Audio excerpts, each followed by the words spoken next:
चलिए finally sir BA में admission तो हो गया। बीए में हमारा सेकंड ईयर हो थर्ड ईयर हो, जो भी आपका यहाँ पे सेमेस्टर हो या फिर ईयरली वाइज हो, बीए में क्या गलती करते हो, हमने बीए कंप्लीट कर लिया है। आप सभी लोग को पता है भाई कि हमारा बीए बीएड यहाँ पे एमए और अभी हमारा एलएलबी भी फाइनल हो चुका है। तो एक अच्छा खासा अनुभव है कॉपी लिखने का, कॉपी राइटिंग का, आंसर राइटिंग का। तो वो सारे अनुभव आज हम शेयर करने वाले हैं। लगातार एक से बढ़ के एक आपके जो पॉइंट है मैं लेकर आया हूँ और इन सभी पॉइंट को क्या करूंगा, डिस्कस करूंगा, आपके सामने रखूंगा, जिससे कि जो हमारे छोटे भाई होंगे, छोटे बहन होंगी, वो अच्छे से कॉपी को लिख पाएंगी और जो भी गलतियां बाकी लोग करते हैं, हमने जो स्टार्टिंग में किया था, वो आपसे नहीं करने दूंगा। ये प्लेटफॉर्म आपके लिए है, आपके लिए समर्पित है। पूरा जो भी हमने जो भी अपने स्टूडेंट लाइफ में जो भी सीखा है, वो सब कुछ सिखाते हुए आगे बढ़ता हूँ और जिससे कि बहुत बच्चों की हेल्प होती है। उम्मीद करेंगे आपकी भी हेल्प होगी, लेकिन ईमानदारी से पूरी वीडियो देखोगे तभी होगी। ठीक, चलो। पहला पॉइंट सर होता है कॉपी क्या है, कॉपी आखिर होती क्या है। कॉपी सर क्या होती है ना सर, ना कॉपी के बारे में जानोगे तो ये प्रथम प्रभाव है, यानी पहला इंपैक्ट है। अब कॉपी को हिंदी में लिखो, इंग्लिश में लिखो, उससे मतलब नहीं है सर। आप किसी भी मीडियम के बच्चे हो, हिंदी मीडियम हो या इंग्लिश मीडियम हो, कोई मतलब नहीं है। कॉपी जो लिखने की राइटिंग में बताऊंगा वो सबके लिए बराबर होगी। मेरी बात ध्यान से सुन लेना कि जो आप लोग का कॉपी राइटिंग है, वो आपका चेहरा है, ये आपका फेस है। अब ये फेस लेके तुम किसी टीचर के सामने नहीं हो। मतलब यहाँ पे मान लो मैं, कॉपी तो मेरे पास अभी है नहीं, दूर रखी हुई है, मैं जाऊंगा नहीं, ध्यान से मेरी सुन लो। मान लो ये कॉपी है, ये कॉपी मान लो है, तो ये ऐसे मान लो ये डेस्क है, ठीक है, डेस्क पे ये पड़ी हुई है, तो ये मेरा थोबड़ा नहीं पड़ा हुआ है, आपका ये मुंह नहीं पड़ा हुआ है भाई कि हाँ ये मुंह देख लो भाई कि हाँ ये शुभम ऐसे हैं, इनका नाक ऐसे, कान ऐसे, इनको नंबर अच्छा दे दो, नहीं। मतलब कुल मिला के जो ये कॉपी है सर, ये चेहरा है, ये आपकी पहले इंपैक्ट है, पहला प्रभाव है। जैसे ही कॉपी आपके सामने दिखेगा भाई बच्चा, जैसे ही वहाँ प्रोफेसर आपकी कॉपी ओपन किया, दिखेगा भाई कि हाँ ये काफी साफ सुथरी है, अच्छा है, संस्कारी है, बहुत अच्छा है, इसको बोलने की शैली इसकी अच्छी है, दिखने में अच्छी है, इसको भाई संस्कार, इसको पता है भाई कि एक दूसरे से दूर दूर रहना है, 2 गज दूरी है जरूरी, इसको कोरोना की अच्छी समझ है, तो चीजें समझ जाएगा, आपको अच्छा स्कोर देगा, अच्छा नंबर आपको देगा। ठीक है, तो कॉपी को हल्के मत लो, कॉपी एक चेहरा है, जैसे चेहरे पे क्रीम पाउडर, पूरा डब शैम्पू, पता नहीं कौन कौन सा शैम्पू तुम लगाते हो, जो यहाँ पे हमारी छोटी बहनें होंगी पता नहीं कौन कौन से फाउंडेशन यूज करती होंगी। ठीक है, तो उन चीजों से आपको अच्छा दिखते हो, उसी प्रकार से कॉपी में भी चीजें यूज की जाती हैं। आप वहां पे 2 कलर का पेन यूज करते हो, आप एक अच्छी खासी जेल पेन इसीलिए यूज नहीं करते हो भाई कि जैसे मान लो कि आपका चेहरा, आपकी कॉपी खराब ना हो, ठीक है, अच्छी खासी आपने यहाँ पे पेन, सेल पेन यूज करते हो। ठीक है, उसी प्रकार से मेन कॉपी आपकी होती है। मेन समझाने का मतलब ये है, जिस प्रकार चेहरे पे ध्यान देते हो, पिंपल निकल जाता है, परेशान हो जाते हो, उस प्रकार से एक कॉपी जो ये होती है, इसमें भाई गलती से लाइन होगी तो तुमको टेंशन लेनी चाहिए भाई, क्यों ऐसा हो गया, क्यों ये लाइन गलती से ट्रिक हो गई, क्यों मुझे क बनाना, क पे ऐसी मात्रा हो गई तो कैसे लाइन हो गई, तो क्यों हो गई, क्यों नहीं इस पे सीधे एकदम ऐसे मैंने कर दिया, ये टेढ़ा क्यों हो गया, मेरी नाक टेढ़ी कैसे हो गई, टेंशन लेते होगे ना। इसको ध्यान रखना भाई, कॉपी को अच्छे से अरेंज करके तरीके से भाई रखो। ठीक है, चलो। कॉपी आपकी बोलती है। अब जैसे मैं आपसे बोल रहा हूँ, अगर मैं बोलूँ समझ में आया, नहीं समझ में आया, लेकिन इसी प्रकार अगर आपकी कॉपी अच्छे से नहीं बोलेगी, अच्छे से टीचर नहीं पढ़ पाएगा, नहीं लिखा रहेगा, तो नंबर कैसे मिलेगा। मैं भी कुछ बका कर चला जाऊं, आपको बोलने, मेरी बोली, मेरी भाषा आपको समझ में ना आए, मेरी शैली आपको समझ में ना आए, तो मेरे बोलने का क्या मतलब है। तुम तो भाई वीडियो को लाइक नहीं करोगे, चैनल सब्सक्राइब करना दूर की बात है, सब्सक्राइब क्यों करोगे। ठीक है, तो ये आपकी कॉपी अच्छे से बोलनी चाहिए, स्पष्ट संवाद उसका होना चाहिए। और जो कॉपी होती है भाई, इसी से तुम मैक्सिमम स्कोर कर सकते हो। तुम सपना ले लो भाई, मुझे 90% मिल जाए, 80% मिल जाए, मुझे 75 में 65 नंबर मिल जाए, 70 नंबर मिल जाए, 75 में 75 नंबर मिल जाए, तो वो आपकी कॉपी ही दिलाएगी। तो कॉपी की वैल्यू समझ गए। कॉपी को बिल्कुल भी एकदम इज्जत से, रिस्पेक्ट से देखोगे भाई कि हाँ ये मेरा चेहरा है, इसको सजाना है, इसको अच्छे से रखना है, ठीक, तो समझ जाओ भाई कॉपी तुम्हारी अच्छे से हो जाएगी। ठीक, अच्छे नंबर तुमको मिलेंगे। चलो, इसके बाद सर जो उत्तर की जो संरचना है उसको कैसे लिखोगे, मैं आगे भी बात करूंगा। उत्तर कैसे लिखना है सर, देखो, जो आंसर हो आपका वो सरल भाषा में हो, ठीक है, कठिन शब्दों से बचे, छोटे वाक्य में लिखें, स्पष्ट या विभक्ति करें, जो आपकी प्रभावशाली शैली हो। तो यहाँ पे प्रभावी शैली कैसी होंगी सर, मैं बताऊंगा अभी। जैसे आपको यहाँ फैक्ट लिखना होगा, एग्जाम्पल्स देना होगा, और भाई एक सिस्टमेटिक चीजें में लिखनी होंगी। ध्यान से मेरे सुनो कैसे मैं क्या बोल रहा हूँ। कोई भी आपको आंसर में पहले आपने क्या किया, पूरा उसके बारे में एक डिफिनेशन अच्छा सा यहाँ पे समराइज करके सारांश उसके बारे में प्रस्तावना आपने लिख दी। ठीक है, कोशिश करो पॉइंट वाइज चीजों को मेंशन करो। जैसे मान लो कि बोलते सिंधु घाटी सभ्यता के बारे में लिखी है, तो सिंधु घाटी सभ्यता में पहले लिख दिया तुमने यहाँ पे पैराग्राफ 250-200 वर्ड में। उसके बाद क्या किया कि सिंधु घाटी सभ्यता के बारे में कुछ पॉइंट्स लिखो भाई, कि ये कहाँ मिली थी, कुछ फैक्ट यहाँ पे मैंने लिखा है ना भाई, देखो यहाँ पे तथ्य परक मतलब फैक्चुअल चीजें लिखो, एग्जाम्पल जो आपको याद हो उसको लिखो। सिंधु घाटी सभ्यता कब हुई थी, कहाँ हुई थी, इसमें क्या क्या मिले थे, फैक्ट लिखोगे। प्रोफेसर ये पूरा आपका नहीं पढ़ने जाएगा, आपका 200-250 वर्ड नहीं पढ़ने जाएगा। अगर आपका ये पॉइंट आपके सही है, इसी पे आपको नंबर दे के चला जाएगा भाई, क्या हाँ भाई इसका 5 नंबर का है, 5 नंबर इसको दे दो, 4 नंबर इसको दे दो भाई, हाँ इसका अच्छा है, बच्चे को नॉलेज है। फैक्ट लिखने पे ये आपको प्रॉफिट मिलता है। ठीक, चलो ये चीज समझ गए। इसके बाद सर यहाँ पे मैंने कुछ चीजें आपके लिए मेंशन की हैं, जो हमारा पर्सनल अनुभव है या टारगेट ग्रुप टीम का जो अनुभव है वो आपके साथ मैं शेयर कर रहा हूँ सर। इसको आप ध्यान से देखेंगे जरा सा, ठीक है, क्योंकि इसको बिल्कुल हल्के मत लीजिएगा, ध्यान से देखिए।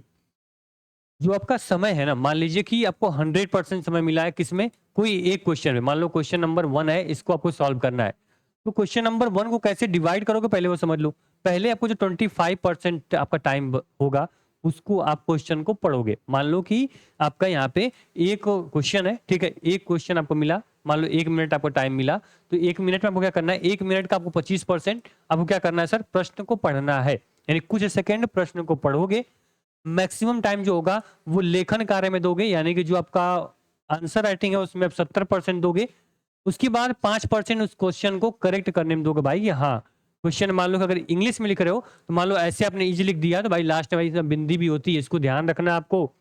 मान लो यहाँ पे क्या लिख दिया, मान लो कि यहाँ पे आपने गणित लिख दिया है, गणित लिख दिया है, ठीक है, तो यहाँ पे मान लो मानता देना भूल गए तो मानता दो भाई, पढ़ोगे समझ में आ जाएगा, ठीक है।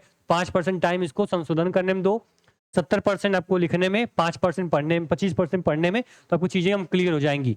मैं 25% पढ़ने में क्यों दे रहा हूँ कि भाई ये क्वेश्चन को 3 से 4 बार पढ़ो, ताकि हो सकता है उसका आंसर कुछ और हो, तुम्हारे दिमाग में कुछ और आ रहा हो। तो क्वेश्चन को आप 3 से 4 बार पढ़ोगे तो आंसर अच्छे से लिख पाओगे। जितने बेहतर से पढ़ोगे उतने बेहतर से लिखोगे, और लिखोगे तभी इसको क्या कर संशोधन कर पाओगे। तो ये आपकी प्रक्रिया हर क्वेश्चन पे आपको लेकर चलनी है। बात समझ में आई। इसी प्रकार दूसरा क्वेश्चन, फिर 25, 70, 5 याद कर लिए, 25, 70 या 5% का जो रेशियो है इसको याद कर चलोगे। हर क्वेश्चन जितना लिखोगे आपको समझ लो 100% नंबर आपको वहां मिलने वाला है। कोई गलती का कोई भी इसमें चांस आपको नहीं होगा। ठीक, चलो इसके बाद सर यहाँ पे बेहतर प्रस्तुति के लिए क्या कर सकते हो, मतलब अच्छी राइटिंग के लिए क्या कर सकते हो सर। तो आप 2 पेन यूज करोगे ना, नॉर्मली ब्लैक और ब्लू, सब लोग यूज करते हैं, ये तो बताने वाली चीज है नहीं। हेडिंग ब्लैक से और जो बाकी चीजें होंगी उसको ब्लू से लिखोगे। ठीक है, चलो ठीक है, साफ सुथरा लिखना है, यानी साफ लिखो। सबसे पहला पॉइंट आपका है साफ लिखो, यानी कि जो भी चीजें लिख रहे हो, मैंने क्या बोला, 2 गज जरूरी है आपको। यहाँ पे कोरोना में याद था ना भाई कि हाँ 2 गज जरूरी, तभी आपको जिंदगी मिलेगी दोबारा, नहीं तो अगर चिपक जाओगे तो चले जाओगे। वो चीज याद रखें भाई, जो आपको वर्ड टू वर्ड है थोड़ा स्पेस दे के चलना है उसमें। अगर दोनों वर्ड को चिपका दोगे तो वहीं पे क्या होगा, ब्लास्ट हो जाएगा। ठीक है, तो आप उसको ध्यान रखना। जैसे एक चीज और देख लो तो भाई, परमाणु बम जब तक धरती पे नहीं टकराएगा तब तक कोई भी खतरा नहीं। जैसे वो यहाँ पे धरती पे टकराया तो खतरा बढ़ सकता है। उसी प्रकार जैसे ये जो वर्ड लिखे हो ना, दकार नहीं, यहाँ पे इसमें आपको जो स्पेस मिल रहा है ये स्पेस जरूरी है। अगर यहीं चिपका दोगे भाई इसका वर्ड कुछ और हो जाएगा। हिंदी और इंग्लिश हो, दोनों में भाई बहुत डिफरेंट होता है, वर्ड में स्पेस आपको जरूरी है। ठीक है, तो आपको याद रखना भाई, जो आपकी हेडिंग है क्लियर है, मेरा नाम चला भाई हेडिंग ये है, और हेडिंग के बाद यहाँ से चीजें उसकी आंसर लिखना शुरू हो गया है। पैराग्राफ विभाजन मैंने क्या बोला था कि जब आप कोई हेडिंग दे रहे हो तो भाई इसी के आगे मत लिखना शुरू कर दो। हेडिंग के बाद यहाँ पैराग्राफ चेंज करो और यहाँ से लिखना शुरू करो। क्या देखने को मिल रहा है भाई यहाँ पे कि हेडिंग यहाँ पे खत्म हुई तो ये चीजें खाली छोड़ी गई हैं, दिख रहा है ना। इसके बाद फिर यहाँ से आपको लिखना शुरू हुआ है, तो इस चीज को आप ध्यान रखना। इसके बाद जो आपका यहाँ पे यानी जो शीर्षक है, यानी कि जो आप लोग का मुख्य बिंदु है उसको अलग से दिखाना जरूरी है। मतलब आपने मान लो ये लिख दिया, इसके बाद आपको क्या करना है, मान लो कोई आपको पॉइंट में लिखना है तो यहाँ पे ये पैराग्राफ चेंज करो, इसके आगे नहीं, यहाँ से 1 2 3 4 ये पॉइंट वाइज जो चीज लिखनी है उसको लिखना शुरू कर दो। देखो 100% तुमको नंबर मिलेगा। यहाँ आपकी हेडिंग हो गई, यहाँ पे आपकी सब चीजें हो गई जो चीजें आपको मेंशन करनी थी। इसके बाद क्या हो गया सर, आपका इसके नीचे आपके जो पॉइंट हो गए वो मेंशन कर दिया, इससे कि आपका कॉपी अच्छी साफ सुथरी दिख रही है, अच्छा नंबर मिलेगा। कोई भी एक नंबर आपका काट के नहीं जाएगा अगर लिखे रहोगे तो। और अगर तुम टारगेट सेमेस्टर के बच्चे हो, स्टूडेंट हो, अगर यहाँ से पढ़ रहे हो भाई, तो जाहिर बात है नॉलेज तुमको होगी, कॉन्सेप्ट तुमको आ रहे होंगे, मैं बस लिखना बता रहा हूँ, बाकी तुम सब कुछ रेडी कर देंगे। जो यहाँ का टीचर है, जो यहाँ की फैकल्टी है, आपके डीके सर हो, आपकी यहाँ पे उत्कर्ष सर और रोहित सर हो, प्रयाग सर हो, ये सब लोग आपको इतना अच्छे से पढ़ा रहे हैं कि आपका स्कोर आना ही आना है अच्छा। अब देख लो सर, जो टारगेट सेमेस्टर प्लेटफॉर्म है सब्सक्राइब कर लिए होगे, क्योंकि यहाँ पे आपके सेमेस्टर की पूरी तैयारी और पूरी विश्वविद्यालय जानकारी यहाँ मिलती है आप लोग को। जिस प्रकार मैं सरल भाषा में आपको बता रहा हूँ, इसी प्रकार सरल भाषा में यहाँ पे हर चीजें पढ़ाई जाती हैं। यहाँ पे आओगे देखोगे, पॉलिटिकल साइंस हो, हिस्ट्री हो, या फिर आपकी इकोनॉमिक हो, चाहे जो भी सब्जेक्ट आप यहाँ सोशोलॉजी पढ़ रहे हो, हिंदी पढ़ रहे हो, इंग्लिश पढ़ रहे हो, सभी सब्जेक्ट क्लासेज यहाँ पे मिलती है। सब्सक्राइब जरूर कर लेना टारगेट सेमेस्टर को। ठीक है, अभी देखो पॉइंट हमारे खत्म नहीं हुए, ध्यान से मेरी बात सुनो। ठीक है, ये चीज समझ गए सर। इसके बाद यहाँ पे बचने योग्य गलतियां, यानी कौन गलती आपको नहीं करनी है वो कैसे ध्यान रखोगे उसके बारे में बता दूं मैं आपको। तो भाई अस्पष्ट लिखावट, मतलब आपको भाई फर्जी लिखावट मत लिखना। चीजें क्लियर होनी चाहिए, सिस्टमैटिक वे में होनी चाहिए, सुव्यवस्थित होनी चाहिए, तभी आपको क्या होगा, कॉपी अच्छी दिखेगी, तभी अच्छा नंबर आपको मिलेगा। समय बर्बाद मत करना भाई, क्वेश्चन को पढ़े जा रहे हो और आपका समय बर्बाद कर रहे हो। कुछ बच्चे ऐसे होते हैं भाई कि क्वेश्चन पूरा लिख लेंगे, उसके बाद यहाँ पे आंसर लिखना शुरू करते हैं। भाई क्या मतलब बेवकूफी है। क्वेश्चन भाई जो एग्जामिनर चेक करेगा उसको पहले पता भाई कि क्वेश्चन नंबर 1 का क्वेश्चन क्या है, वो तो आंसर ऑटोमेटिक आपको लिखो। भाई क्वेश्चन क्यों लिख रहे हो, यहाँ पे क्लियर ऐसे लिखो। मान लो कि यहाँ पे आपको क्या लिख दिया, मान लो यहाँ पे तुमने क्या कर दिया, प्रश्नोत्तर लिख दिया। ठीक है, प्रश्नोत्तर आपने लिखा, प्रश्नोत्तर नंबर 1। अब यहाँ पे क्या करो, यहाँ पे आंसर लिखना शुरू कर दो पैराग्राफ चेंज करके। ठीक, क्वेश्चन लिखने की क्या जरूरत तुमको है। ठीक, इसी प्रकार प्रश्न न समझना, यानी जो बच्चे प्रश्न को समझते नहीं है वही गलती करते हैं, इसलिए मैं 25% टाइम आपको दिया था प्रश्न को पढ़ने के लिए। ठीक, इसके बाद जो आपके ग्रामर मिस्टेक करते हो ग्रामर में, उसको आपको सुधारना है। जैसे यहाँ पे गलतियां लिखी है, अब कुछ बच्चे गलतियां में ये मात्रा दे देंगे या फिर चंद बिंदी भूल जाएंगे, तो ये ग्रामेटिकल मिस्टेक होती है, इसको ध्यान में रखना है, जिससे कि आपका नंबर कोई काटे ना, पूरा नंबर आपको मिले, जो लिखे हो उससे पूरा नंबर आपको मिले। तो ग्रामेटिकल मिस्टेक आपको नहीं करनी है, प्रश्न को अच्छे से समझना है, स्पष्ट लिखना है और समय बर्बाद बिल्कुल नहीं करना है, क्योंकि एक एक मिनट की समय की वैल्यू समझो। चीजें ये आपकी हो गई भाई। अगर आपकी कॉपी में कोई ऐसा एग्जाम्पल है या फिर कोई फिगर बनाना है, ठीक है, या फिर आपको कोई स्पष्ट जो मैंने बिंदु बताया था, कोई पॉइंट वाइज कुछ चीजें मेंशन करनी है, उसको जरूर करो।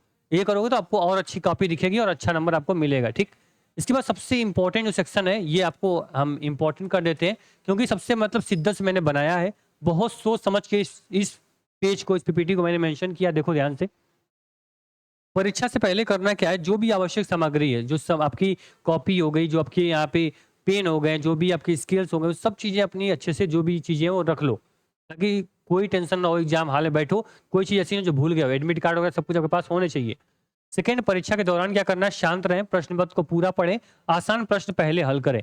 जो प्रश्न पहले आएगा उसको पहले हल करो, पहले पूरे पेपर को पढ़ लो एक बार कि हाँ ये क्वेश्चन ये क्वेश्चन ये क्वेश्चन कौन आ रहा है, उसको पहले लिखना शुरू। प्रश्न उत्तर 1, प्रश्न उत्तर 4, प्रश्न उत्तर 5, उसको पहले लिखो जो पहले आ रहा है। थर्ड इज, यहाँ पे आपको उत्तर लिखते समय क्या करना है कि भाई स्पष्ट लिखें, या मार्जिन बढ़ाए बनाए रखें, और जो आपका पृष्ठ संख्या लिखना ना भूलें। मतलब जो भाई स्पेस है ना जो वर्ड के बीच में, अच्छा पेन पेंसिल और इरेजर लेकर जाएं, ये स्पेस जो बीच में आ रहा है ना ये बनाए रखें, इसको बिल्कुल भी भूलें ना। ठीक, इसके बाद जमा करने से पहले ध्यान रखना सर आप लोग कि जो आप लोग का कॉपी है ना सर, उसमें आपका आंसर सही से लिखा हो, सारे आंसर के ऊपर प्रश्नोत्तर लिखा हो कि भाई कौन सा क्वेश्चन का आंसर ये है, नाम रोल नंबर सही है या नहीं है, रोल नंबर मैच कर लेना, नाम मैच कर लेना, क्योंकि अगर इसमें गलती होगी भाई पूरा कॉपी चौपट कर दोगे, अच्छे से लिखे रहोगे तो भी स्कोर आपको अच्छा नहीं मिलेगा। ठीक, तो इन चीजों को ध्यान रखोगे, तुम्हारा स्कोर 101% आपको अच्छा मिलेगा। बाकी आपके कंप्लीट बीए का बैच लॉन्च हो चुका है टारगेट गुरुकुल मोबाइल ऐप पे, तो वहां जाके क्या कर सकते हो आप लोग, बेहतर से पढ़ाई कर सकते हो। साथ में देखो यार, जो आपका यहाँ पे सफलता का जो मंत्र है, कॉपी अच्छे लिखोगे कैसे, आप खुद कॉपी लिख रहे हो, पहले दिमाग में लिखोगे फिर कॉपी लिखोगे, तो जो आपका अंदर का आत्मविश्वास है, जो आपका सेल्फ कॉन्फिडेंस है, वो ऐसा बनाओ सर कि मैं जो लिखूंगा सही लिखूंगा, सही के सिवाय गलत कुछ भी नहीं लिखूंगा। ठीक है, मेरी राइटिंग बहुत अच्छी है, मैं बहुत तेज हूँ, मैं जो भी क्वेश्चन होगा सभी का आंसर मुझे आ रहा होगा, ऐसा अपने आत्मविश्वास बना कर रखो। ओवर कॉन्फिडेंस नहीं, लेकिन कॉन्फिडेंस होना जरूरी है, तभी आप अच्छे से लिख पाओगे। ये दिमाग से जो बोलोगे ना वही करेगा। बोलोगे सर कि मेरी कॉपी अच्छे से लिखवाओ तो अच्छे से लिखवाएगा, बोलोगे कॉपी में गलतियां करवाओ गलतियां करवाएगा। दिमाग को जो बोलोगे वही करेगा। तो ये हमारा पर्सनल अनुभव है। मैं बोलता हूं सर कि मुझे आज 2 क्लास लेनी है, 2 क्लास ले पाता हूं, बोलूंगा सर आज पता नहीं 2 क्लास ले पाऊंगा या नहीं ले पाऊंगा, तो बिल्कुल भी नहीं ले पाता हूं। इसलिए सेल्फ कॉन्फिडेंस, आत्मविश्वास बहुत जरूरी चीज है, इसको अपने साथ बना के रखना। ये प्लेटफॉर्म आपके साथ ऐसे ही बना रहेगा, बस सब्सक्राइब जरूर कर लेना। किसको? टारगेट सेमेस्टर को। बाकी हाँ, टारगेट बिल्कुल मोबाइल ऐप डाउनलोड नहीं किया कर लेना भाई, क्योंकि मैं सारथी बैच के बारे में बता दूं तो सर यहाँ पे बच्चे 9 CGPA 9.5 CGPA तक अचीव कर रहे हैं बीए कोर्स में।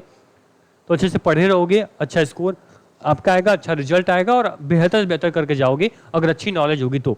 नॉलेज कौन देगा? ये टारगेट सेमेस्टर, और टारगेट मोबाइल ऐप की जो लिंक है वो डिस्क्रिप्शन बॉक्स में होगी, तो वहाँ से बीए का कंप्लीट आपको फर्स्ट सेमेस्टर हो थर्ड सेमेस्टर हो आराम से ज्वाइन कर लीजिए और पढ़ाई करिए। कोई भी अगर इसमें दिक्कत आती है, कोई परेशानी होती है, कमेंट बॉक्स आपका कमेंट कर दीजिएगा। ये प्लेटफॉर्म सदैव आपके साथ से बना रहेगा। धन्यवाद, thank you so much. Platform याद कर लेना, ये वही प्लेटफॉर्म है जो कि आपके सपने को, आपके रिजल्ट को बदल के दिखाएगा। Thank you so much.